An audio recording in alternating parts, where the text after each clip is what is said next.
You slide out of your mother somewhere in the Indo-Pacific. Your sibling slides out right after you. So now there are two of you drifting close together in the open water. Your body curls once, then straightens, so you start swimming on your own straight away. Nobody is here to guide you, so every move you make is yours alone. The current pushes you sideways, so you swim against it, pushing your tail back and forth until your body steadies. That's when you spot your sibling moving toward shallower water, so you follow, copying the path without knowing why it matters yet. The water gets thinner around your body the closer you get to land, so you slow down, keeping your belly just clear of the sand below you. Then a shape moves above you, blocking your path forward. A larger fish swims close, turning its body toward both of you like it's deciding something. Your sibling bolts first, cutting hard to the left, so you copy the movement and break right instead, splitting the fish's attention between two targets. It follows your sibling for a few seconds, then loses interest and turns away. You keep swimming until the water around you gets even shallower, thin enough that your back fin cuts through the surface. Bigger fish can't follow you here, so you slow down, finally able to stop moving without watching your back. Your sibling settles nearby, fins barely stirring.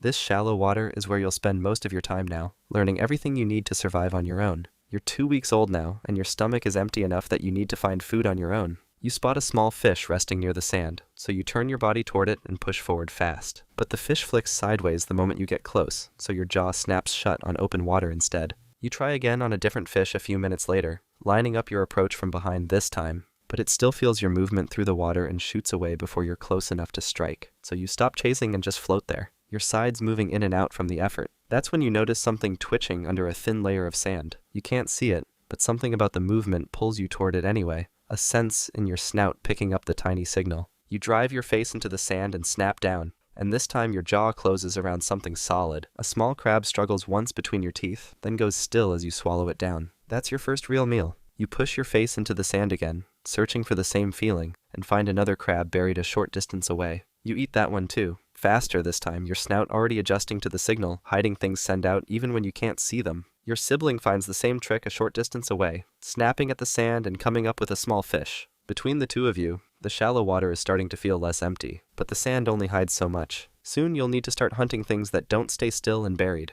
and that means finding prey faster than you are. You're 6 weeks old now, swimming along the edge of the shallow water where it starts to drop deeper. A shape appears in the deeper water ahead, bigger than anything you've hunted yourself, with its body turning straight toward you. You freeze for a moment, your fins barely moving, trying to figure out if it's seen you yet. Then it surges forward, so you snap your tail hard and shoot back toward the shallows. The bigger fish follows, cutting through the water behind you, closing the distance fast. You twist your body around a piece of coral, trying to put something solid between you and it, but it swings wide and keeps coming. The water around you gets thinner the closer you get to land, so you push into it without slowing down. The bigger fish follows for a few more seconds, then its body scrapes against the sand below it, the shallow water too thin for it to keep moving properly. It turns away and heads back toward deeper water, leaving you alone in the thin water you've grown up in. You stay still for a while, your sides moving fast from the chase. Then your sibling appears from behind a rock, having watched the whole thing from a distance. Neither of you stayed to fight. Neither of you needed to. You've learned something today that no one had to teach you. The shallow water keeps you safe, but only because bigger things can't follow you into it. Out past the drop-off, you're not the fastest thing in the water,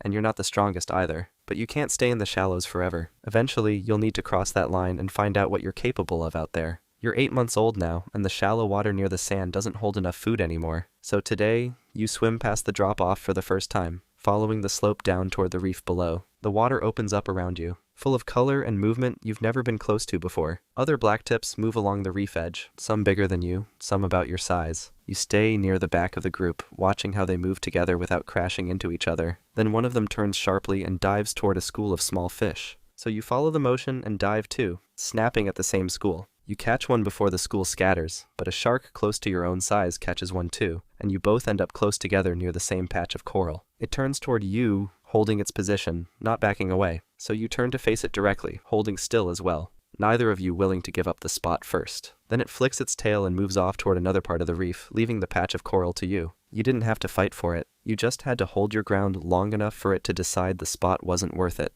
The reef gives you more room to hunt than the shallows ever did, with more fish moving through the coral than you've ever seen in one place. But the other sharks here are faster than you, and some of them already know tricks you haven't learned yet. If you want to keep up with them, you're going to need to start hunting the way they do. You're 1.5 years old now, swimming along the reef edge with 3 other blacktips close beside you. A school of fish moves along the open water ahead, tight and fast, the kind you've never been able to catch alone. But today you're not alone. One of the sharks beside you breaks off first, cutting into the school from the side and forcing it to bunch together tighter. So you break off too, coming in from the opposite direction, trapping the fish between both your bodies and the others closing in behind. The school panics and splits in every direction, and that's when you strike. Your jaw closes around one fish while another blacktip catches two more nearby. You swallow yours whole, then turn back toward the same school as it tries to regroup further down the reef. This time you don't wait for someone else to move first. You cut into the school yourself, pushing it toward the others, and watch as the same trap closes again. By the time the school scatters completely, you've caught 3 fish on your own and helped corner several more. The other sharks don't share credit, and they don't fight over scraps either. Everyone eats, because everyone helped trap the school in the first place. You swim back along the reef with a full stomach, the other blacktips spreading out to hunt their own patches of coral. You're not just feeding yourself anymore. You're hunting the way the rest of them do, using the group instead of just your own speed. Your body has grown enough now that you're close to your full size. Soon you'll be ready for something none of this group has prepared you for. You're 4 years old now, and your body has reached its full size. You've claimed a stretch of the reef as your own, a patch where the coral curves around a cluster of rocks, and most other blacktips know to stay clear of it. But today, one doesn't. A shark close to your size swims straight into your patch, slowing down near the rocks like it plans to stay. You swim toward it directly, your body angled to make yourself look as wide as possible. It doesn't move away, so you swim closer, your motions getting sharper and more exaggerated, your whole body twisting side to side as you approach. The other shark holds its position for a moment, watching your display. Then it dips its body lower, a clear sign it's backing down, and turns to swim back toward open water. You don't chase it. You just hold your position near the rocks, watching until it's fully gone from your patch. This stretch of reef is yours now, and every blacktip nearby seems to understand that without needing to test you twice. You hunt here without competition, picking off fish that wander too close to the rocks, your full size finally working in your favor instead of just your speed. Your body is ready for something else now too, something that has nothing to do with hunting or defending territory. Other sharks your age have already started disappearing in pairs for a while before returning alone. You haven't done that yet, but your body is telling you it's time, and soon you'll understand exactly what that means. You're 5 years old now, patrolling the edge of your territory when a female swims along the same stretch of reef. You turn to follow her, keeping pace a short distance behind, and she doesn't swim away from you. So you move closer, matching her speed exactly. She turns sharply toward a patch of open sand, so you follow, cutting through the water right beside her. Then you close the last bit of distance and clamp your jaw down on her pectoral fin, holding your position against her side. She twists hard, trying to pull free, but you hold on, your body curling to stay matched against hers. You roll together for a moment, your tails pushing against the sand below you.